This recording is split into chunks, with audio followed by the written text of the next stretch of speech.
the ultimate goal that these people have in mind is the goal to create a one world government run by the banking industry, run by the bankers, and they're doing it in sections. The European currency, the euro, and the European Constitution is one part of it. Now they're trying to do it in America with the North American Union, right? And they want to create a new currency called the Amero, right? And the whole agenda is to create a one world government where everybody has an RFID chip implanted in them. All money is to be in those chips, right? There'll be no more cash. And this is giving me straight from Rockefeller himself. This is what they want to accomplish. And all money will be in your chips. And so instead of having cash, anytime you have money in your chip, they can take out whatever they want to take out whenever they want to. If they say you owe us this much money in taxes, they just deduct it out of your chip digitally. Total control. Total control. And if you're like me or you, and you're protesting what they're doing, they can just turn off your chip. And you have nothing. You can't buy food. You can't do anything. It's total control of the people. And that chip's connected to a database that has your purchasing records, what you do, what everything, you sell. Everything is in there, you know? And so they want a one world government controlled by them, everybody being chipped, all your money in those chips, and they control the chips, and they control people. And you become a slave. You become a serf to these people. That's their goal. That's their intentions. Eric, can you be specific about when you met Rockefeller, how it happened in these discussions? I met Rockefeller through a female attorney I knew who called me up one day and said, one of the Rockefellers would like to meet you. I had made a video called Mad as Hell, and he'd seen the video and wanted to meet me and knew I was running for governor of Nevada. So sure, I'd love to meet him. And I met him, and I liked him, and he was a very, very smart man. And we used to talk and share ideas and thoughts. And he's the one who told me 11 months before 9/11 ever happened that there was going to be an event. Never told me what the event was going to be, but there was going to be an event. And out of that event, we were going to invade Afghanistan to run pipelines from the Caspian Sea. We were going to invade Iraq, you know, to take over the oil fields, establish a base in the Middle East, and make it all part of the New World Order. And we'd go after Chavez in Venezuela. And sure enough, later 9/11 happened. And I remember he was telling me how how you're going to see soldiers looking in caves for people in Afghanistan and Pakistan and all these places. And there's going to be this war on terror, which is no real enemy. And the whole thing is a giant hoax, you know, but it's a way for the government to take over the American people. He told you it was going to be a hoax. Oh, yeah. Oh, yeah. There's no question. He says, there's going to be war on terror. And he's laughing. There's no... Who are we fighting? I mean, why do you think 9/11 happened and then nothing's happened since then? Do you think that our security is so great here that these people who pulled off 9/11, who were able to, can't knock down another plane? Come on, it's ridiculous. 9/11 was done by people in our own government and our own banking system to perpetuate the fear of the American people into subordinating themselves to anything the government wants them to do. That's what it's about, and to create this war, this endless war on terror. And that's why and that was the first lie.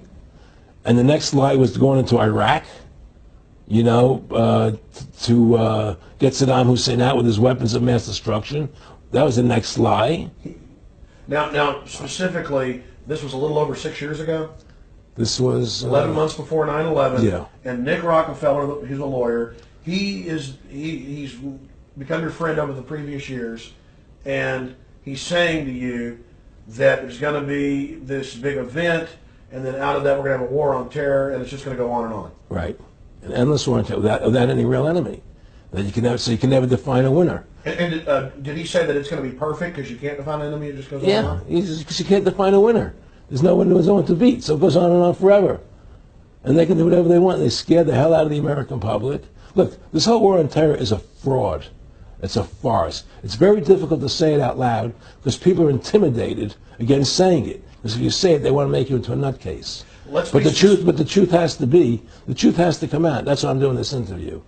The fact of the matter happens to be that the whole war on terror is a fraud. It's a farce. Yeah, there's a war going on in Iraq because we invaded Iraq.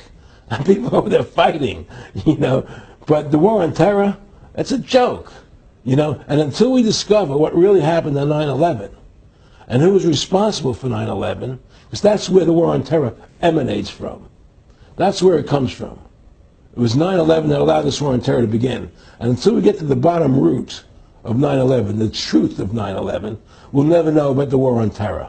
Aaron, you said that he was, and I think it's important, and I know this about the Rockefellers, from Dr. Dennis Cuddy and many others, who literally, you'll be 20 years old in a lunch line at college, and no, it's David Rockefeller. And they're experts at recruiting and getting what they call players, and that clearly he was, I want to make it specific and just get you to reiterate what you said last night about you got 30% of the vote, you were having an effect, you made mad as hell, they knew that you'd started the Constitution Party, they knew that you were somebody who was taking action and getting things done, you'd already made some big films, had a lot of other successes, right. So they were trying to recruit you, and didn't it come down to the point of, hey, we are here to recruit you, and don't worry, your chip's going to say, don't mess with us, this guy's don't touch. Yes, that did happen. I was definitely being recruited, but it's more subtle than that. Well, in your words, just go through the process, and then what he said. Well, what it is remember we were friends, and we used to come to my house a lot. We'd have dinner, we'd talk,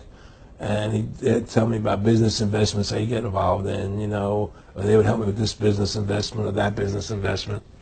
And was I interested in joining the Council on Foreign Relations? I would have to get a letter to join them, but was I interested in that?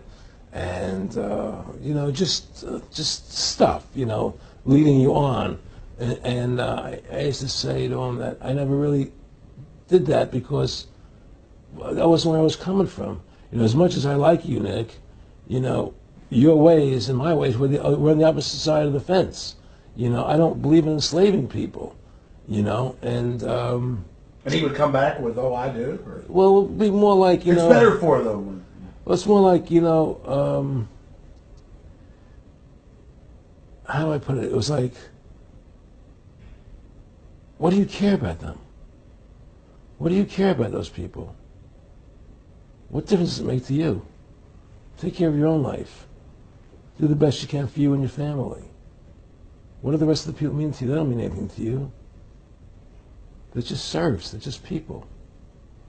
It was just a lack of caring, and that's just not who I was. It was just sort of like cold, it was just like cold, and I used to say to him, what's the point of all this?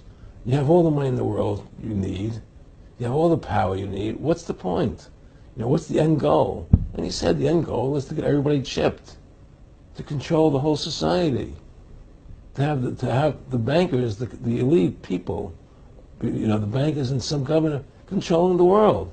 And I said, all the people in the Council on Foreign Relations believe this way you do? He said, no. Most of them believe they're doing the right thing. A lot of them believe it's better off being socialistic. We have to convince people that socialism is really capitalism. Because America's becoming a socialist country. It's a communist country today. Well, one of the things they told me was that he was at the house one night, and we would talk, and he started laughing. He said, Aaron, what do you think women's liberation was about? And I said, I had pretty conventional thinking about it at that point. I said, I think it's about women having the right to work, getting equal pay with men, just like they won the right to vote. And he started to laugh. He said, you're an idiot. And I said, why am I an idiot? He said, let me tell you what that was about. We, the Rockefellers, funded that. We funded Women's Lib, and we're the ones who got all over the newspapers and television, the Rockefeller Foundation. He says, and you want to know why? He said, there were two primary reasons. And one reason was we couldn't tax half the population before Women's Lib. And the second reason was now we get the kids in school at an early age. We can indoctrinate the kids how to think. It breaks up their family. The kids start looking at the state as the family, as the school, as the officials, as their family, not as the parents teaching them. And so those are the two primary reasons for women's lib, which I thought up to that point was a noble thing. You know, when I saw their intentions behind it, where they were coming from when they created it, the thought of it, I saw the evil behind what I thought was a noble adventure.